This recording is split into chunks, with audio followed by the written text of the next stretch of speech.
Makasaysayang araw, narito ang ating aralin sa AP7, Quarter 2, Week 1, ang konsepto ng kolonyalismo at imperialismo. Para sa ating balik-aral, sagutin natin ang mga tanong. Una, ano ang heograpiya?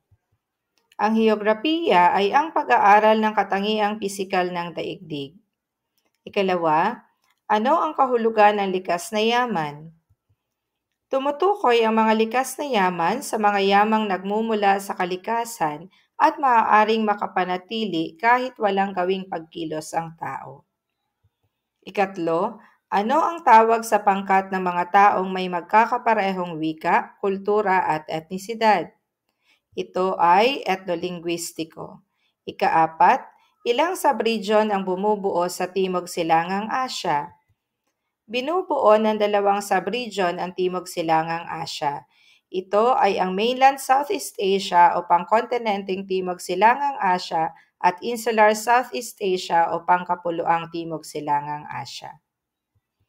Para sa ating unang gawain, picture analysis, ano ang masasabi mo sa larawan? Tama, ito ay tumutukoy sa pananakop ng mga kanluranin, mga pamamaraang kanilang ginamit sa panahon ng kolonyalismo at imperialismo.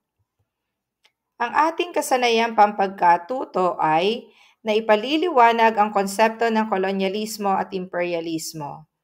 Mga paksa, ang kahulugan at ang pagkakaiba ng kolonyalismo at imperialismo at ang pagkakaiba ng tuwiran at di-tuwirang kolonyalismo.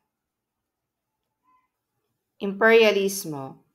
Ang imperialismo ay isang sistema ng pananakop kung saan ang isang makapangyarihang estado ay sa pilitang kinokontrol ang mas maliit at mahihinang estado. Upang maituring na isang makapangyarihang estado, ay kinakailangang nagtataglay ito ng isang matatag na institusyong politikal at matibay na pagkakakilanlang kultural. Ang focus ng pananakop ay makontrol ang political at economical na institusyon ng mas mahihinang bansa. Dahil dito, kadalasan ay nawawala ng kapangyarihan ang mga lokal na namumuno at nauubos ang mga likas na kayamanan ng mga bansa sa ilalim ng isang imperyo. Ang pagkakaiba-iba ng mga ito ay nagiging dahilan ng mga hidwaan sa pagitan ng mga pangkat at dahilan naman para sa mas makapangyarihang pangkat upang makontrol ang mas mahihina sa kanila. Ang mga imperialistang bansa ay may iba't ibang uri ng pagkontrol sa mga bansang kanilang nasakop. Ito ay ang mga kolonyalismo, protektorado, economic imperialism, spheres of influence at concession. Kolonyalismo. Ang kolonyalismo ay tumutukoy sa pagkontrol ng dayuhang bansa sa mas mahihinang bansa sa Asya at Afrika. Ang pamahalaan at ekonomiya ay tuwirang pinamamahalaan ng mga dayuhan. Protektorado.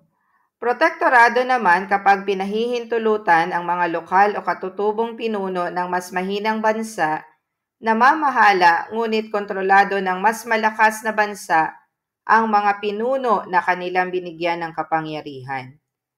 Kung mahaharap sa digmaan ang mahihinang bansa, ay makasisiguro ng proteksyon mula sa mas malakas na bansa. Economic imperialism, kung saan kontrolado ng mga pribadong kumpanya o dayuhang namumuhunan ang mga mahihinang bansa. Spheres of influence. Ito ay tumutukoy sa isang teritoryo o bahagi ng mahinang bansa na kinokontrol o nasa impluwensya ng mas malakas na bansa upang hindi sila lubusang sakupin. Concession. Ito ay ang pagbibigay ng pahintulot sa mananakop na gamitin ang teritoryo at likas na yaman ng mahinang bansa na may eksklusibong karapatan para sa kanilang pansariling interes. Ang extraterritoriality ay kasunduan sa pagitan ng mananakop at mahinang bansa kung saan paiiralin ang batas ng mga mananakop sa piling teritoryo na kabilang sa concession. Ang pananakop na ito ay gumamit naman ng dalawang paraan ang mga mananakop upang ipakita at mapasunod nila ang mga bansang kanilang nasakop. Ito ay ang tuwiran o direct control at di-tuwiran o indirect control. Ang tuwiran o direct control ay direktang pinamumunuan ng mga mananakop ang mahihinang bansa. Ang kanilang pamahalaan ay nasa kapangyarihan ng mananakop. Hindi hinahayaan ng mga mananakop ang mga katutubo na humawak ng alinmang posisyon sa pamahalaan. Ang mga batas na ipatutupad ay alinsunod sa mga batas na ipinatutupad sa mga bansang pinanggalingan ng mga mananakop. Dahil kontrolado ang politika ng mahinang bansa, ay nakontrol na rin ng mga mananakop ang ekonomiya nito. Maging ang kultura ng mga katutubo ay unti-unting nabago at ito ay napalitan ng mga kulturang dayuhan dahil sa patakarang ipinatutupad ng mga mananakop. Sa kabuuan, lahat ng aspeto ng isang mahinang bansa ay tuwirang kinokontrol ng makapangyarihang bansa tulad ng ekonomiya, politika, kultura at iba pa. Sa dituwiran o indirect control ay pinananatili ng mga katutubong pinuno ng mahihinang bansa na may limitadong kapangyarihan at ang huling desisyon ay nasa kapangyarihan ng mga mananakop. Maaaring ipagpatuloy ng mga katutubong pinuno ang ilan sa kanilang mga lokal na paniniwala, ngunit sa paglipas ng panahon ay nahaluan ito ng mga paniniwala mula sa mga dayuhan. Ating ihambing ang direct control at indirect control. Ang kanilang pagkakatulad ay pamumuno ng mga mananakop sa mahihinang mga bansa. Pagkakaiba, sa direct control, direktang pinamumunuan ng mga mananakop ang mahihinang bansa. Kontrolado ng mga mananakop ang politika at ekonomiya ng mahihinang bansa. Sa indirect control, pinananatili ang mga katutubong pinuno ng mahihinang bansa na may limitadong kapangyarihan at ang huling desisyon ay nasa kapangyarihan ng mga mananakop. Kayo naman ating ihambing ang imperialismo at kolonyalismo. Ano nga ba ang pagkakatulad at pagkakaiba ng mga ito?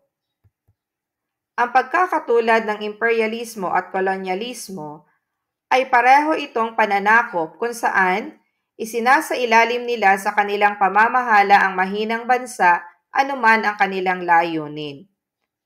Ang kanila namang pagkakaiba ay ang imperialismo ay isang sistema ng pananakop kung saan ang isang makapangyarihang estado ay sa pilitang kinokontrol ang mas maliliit at mahihinang estado. Sa imperialismo, lahat ng aspeto ng isang mahinang bansa ay tuwirang kinokontrol ng makapangyarihang bansa tulad ng ekonomiya, politika, kultura at iba pa. Samantalang ang kolonyalismo ay pagkontrol ng dayuhang bansa sa mas mahihinang bansa sa Asya at Afrika. Dito, ang pamahalaan at ekonomiya ang tuwirang pinamamahalaan ng mga dayuhan.